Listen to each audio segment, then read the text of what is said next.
All right, guys, welcome back to another video. In today's episode, we are going to be building custom rock sliders for the Overland Power Wagon rig. I am with my son-in-law, Logan, at his employee, Q, and we're at his shop, D&K Fabrications. And Logan, give us an overview of what material we're going to be using and how we're going to get this installed today. Yeah, so pretty much what we're using today is 2x2 square tube. Anything that's going to take any hit or damage or anything like that will be quarter wall thickness, and then anything on the outside to use as steps or kind of brush off mountainsides or anything like that will be 1/8 inch thickness.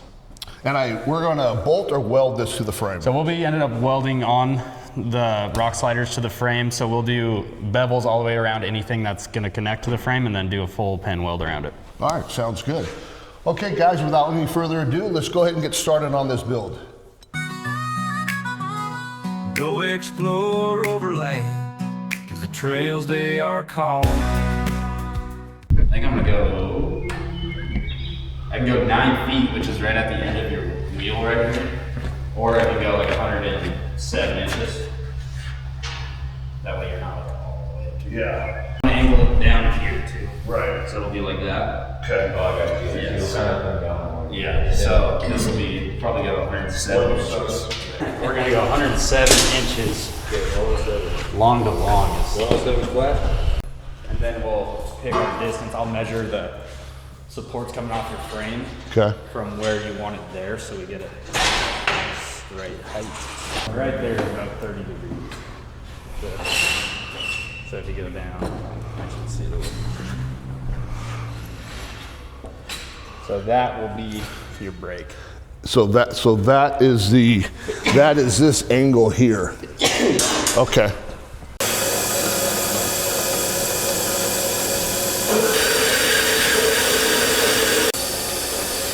$107 inches. Okay. And to get your long to long how we are, is we have to flip it over twice. If not, then you have like an angle that's like that. And then get these jacks going. And yeah, just set it right on top of it. I'm gonna be a little taller than you, but it's okay. You want your angle? Yeah, that's how, yep. Come off now, yeah. So, let's get it lined up. Okay. Yeah, Q, if you want to go, I'll grab a level. There you go. A little more. If anything does end up happening, you want it to hit this crinkle. You don't want it to hit your actual cab. Right. Older trucks, though. Right. Yeah. So right there, I'm about flush with your cab corner. Okay. Inch or so from the back. Inch on yours, so we'll go half and half, a half Split inch that. each side. Yep. So, yeah, how's that, Q, about a half inch? Yeah, now you're about pretty much flush. It's just encroaching on the top of that seam. I think that's good. Okay, so I'll take your measurements from frame to the inside of that bar, and I'll make them all the same, of course. And that's where it'll be. So it'll sit right under there, and we'll build our arms coming out. Yeah, I got my little bingy like on that. Yeah, I might have to angle the supports up because your frame's higher than this is. Yep. So we'll just put a 2 degrees in this. I'll go all the way to the front. This is where I'll base it off of. We'll go 11 inches flat. And since we do have that little angle ripping down there, I am gonna put your other piece like right there. So how far out would you like to stick? Well, Probably so about 5 inches probably? yeah, 6 maybe? Probably. So I don't know, maybe 6. That's kind of what I was thinking. Yeah. 6 That inches. gives you a little more that you can use. And then if you do it from here to the tire, we should be, yeah, it's You're about flush with your tire. Okay, so first angle is 35 is what we decided.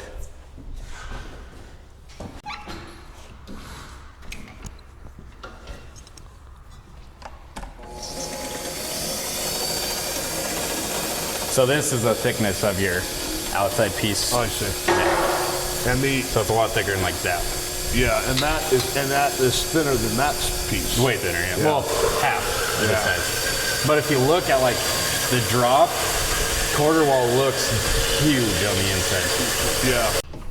So it looks like this angle and this angle are different.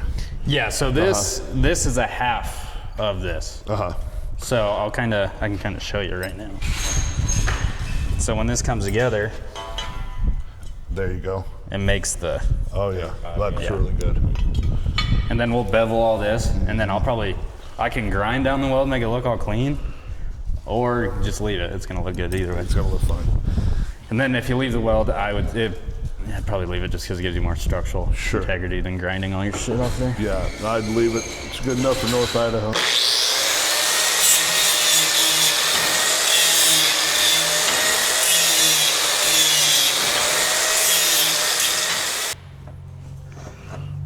See, and I'm going just flush with this short side of your. Yep.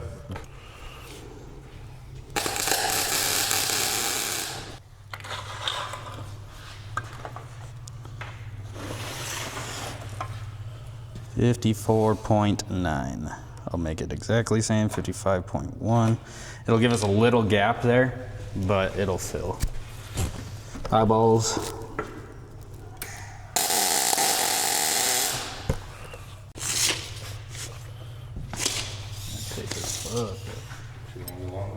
Yeah, we'll go long to long.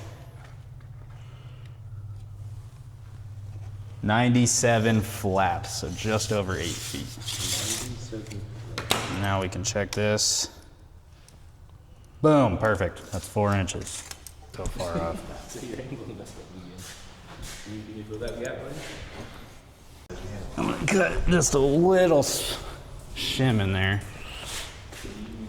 That'll go like that. Okay.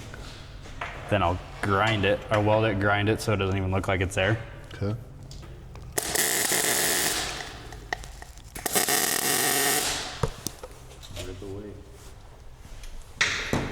I think these look slick.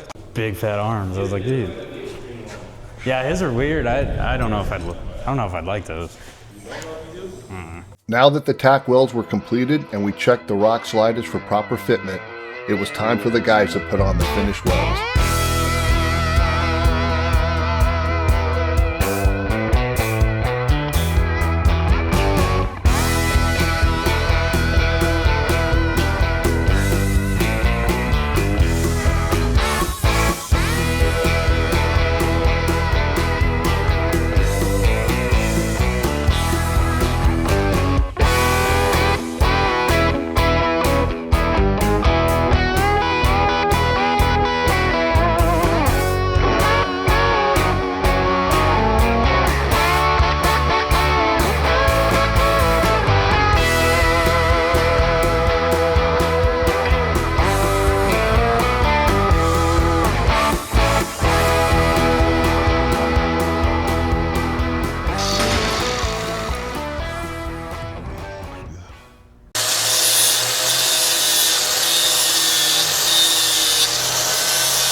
Now that's beautiful work. Huh? Beautiful. Yeah, the grinding really makes it look cool. It kind of ties everything into it. I think it looks slick. Yeah, I love the corner. Yeah, the corner does look nice. Yeah.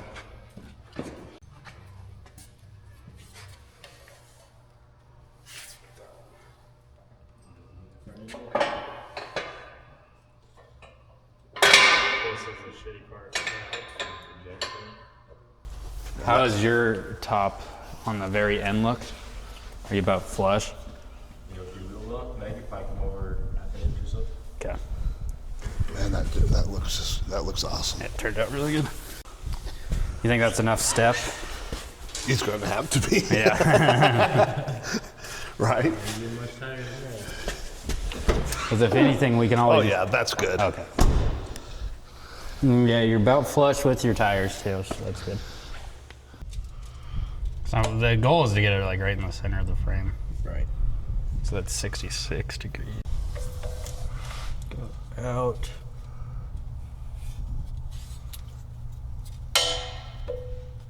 It's 100.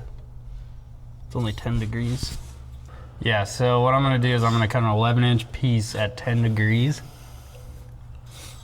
and see where it lines up. We got 4 tacks, do one more here.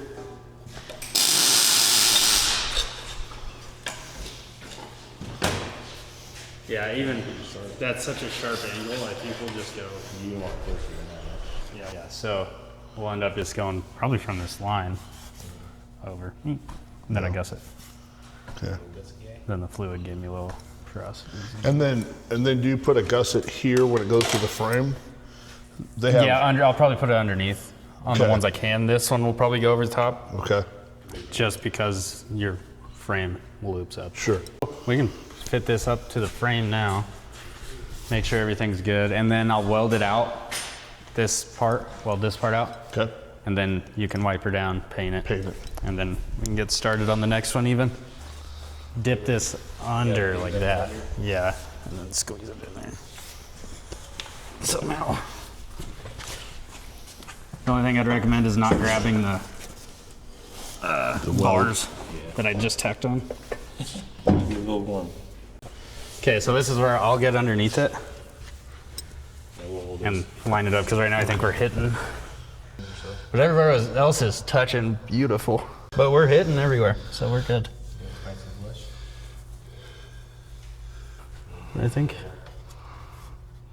Beautiful. I think we're good. Here's your marker. Yeah, he's gonna have to paint the inside of this anyway. So how are we level this way? Because it doesn't look level at all. No, we need to go. Oh, I'm hitting that. That makes sense. It's not bad. Not bad. What? I mean, it's slightly. It needs to go up just slightly. Okay, and we can mess with that when we do. First rock will fix that. Yeah, true. All right, stay. And it looks even all the way through from this. Doesn't look like it's sticking out too far on one side. I think it looks good. Nah, man, it looks really good. I mean, it comes right to the edge back here. You know, I mean, see that? Oh yeah, look at that fitment. Like we know what we're doing. Yeah, You don't play around. yeah, it does that there too. Look at that. Yeah.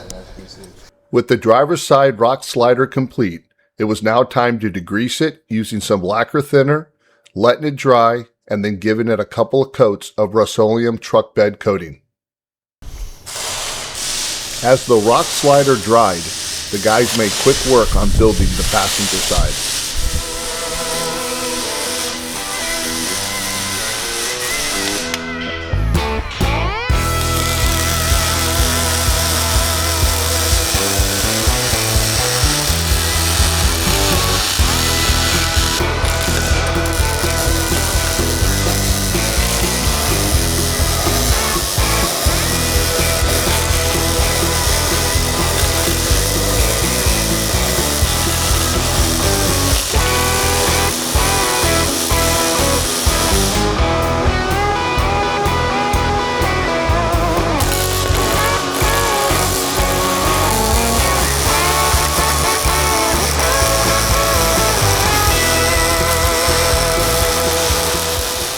All right, we're getting ready to weld the rock sliders to the frame of the truck. So it's always good to disconnect your battery on that just to be certain to be safe. So let's go ahead and get that done.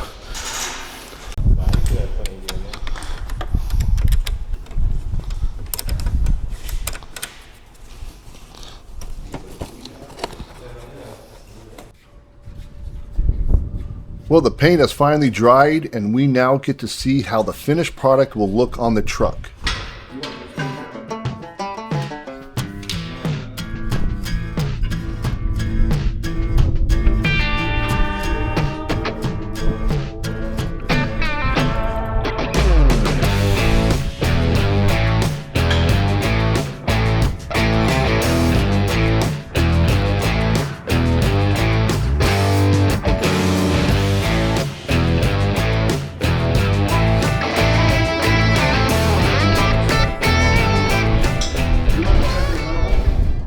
This is an exciting part of the build. We are now ready to weld the rock sliders to the frame. Just a few more double checks to make sure it is level and even.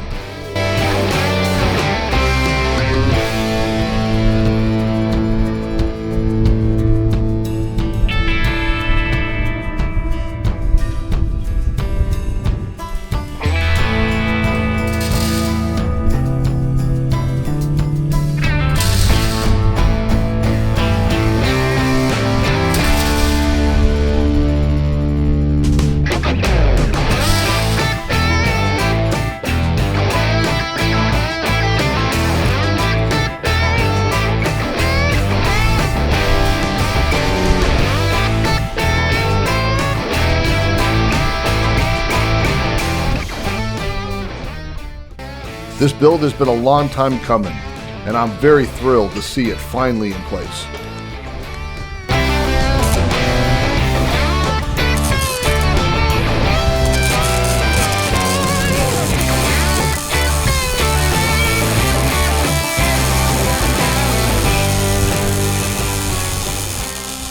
All right guys, welcome back to day 2 of our rock slider build for our Gen 4 Power Wagon.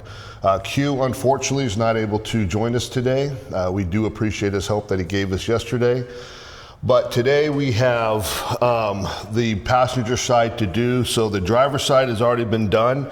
It's completely installed and painted. The passenger side was completed yesterday. We put a coat of paint on it. We're gonna do a second coat of paint, and then we're going to get that mounted on the truck today, and then we should be done. So let's go ahead and get finished with this build. Appreciate you guys joining us. So this is how we mounted the arms under the frame of the vehicle. How the weld jobs came out looking really good here. This is the middle one, and this here is the back. And we've got this long expansion here, so we've added this elbow in order to give it some more support. We should be okay, shouldn't have any problems there. And here's what it's looking like on the outside. This is passenger side, looking really good. And our spacer in there to give us our 3/4 inch gap. Give it some flex. Looking good.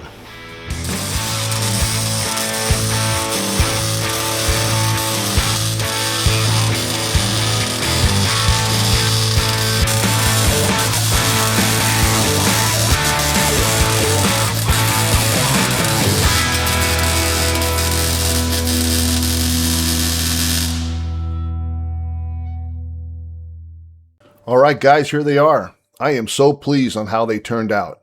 I really enjoy the simplicity of the design. I think they give us everything we need to protect the truck against rock damage out on the trail. Although our intentions are not to rock crawl with our rig, it is nice to know that we have rock sliders that will protect her just in case. We estimate the rock sliders to weigh in around 130 pounds apiece, which is very comparable to the ones that you can buy from a manufacturer. All right, guys, well, our rock sliders are complete. It took us 2 days to complete this project, and a big shout out to my son-in-law, Logan, for opening up his shop and his talents in order to get this project completed. And some of you might be wondering what the materials were used in this project and the equipment also. So Logan's gonna take a few minutes and explain that to you. Yeah, so the material that we use is 2x2 square tube all the way around, but the only difference that we have is our main support beams to the frame, and then our main bar coming across is 1/4 wall thickness, and then our rub rail is 1/8 wall thickness, so it's not as heavy. We used a Miller Multimatic 255 with 030 wire, and then the process we did welding it onto the frame was beveled all the way around with triple passes on each side of the 2x2, and then gussets underneath for added support. Yeah, and then the paint we used was this Rust-Oleum truck bed coating. I used about 2.5 cans per side. This stuff worked really well. It dries real hard. It's got a kind of a grit in it. It gives us a little bit of traction, and hopefully we'll get years of use out of this. But I've got a couple cans extra in case I do need to do any touch-ups as we're sliding over rocks out on the trails. I've got that. But thank you guys again for taking the time to watch our video. Please remember to like and subscribe and keep an eye out for more to come.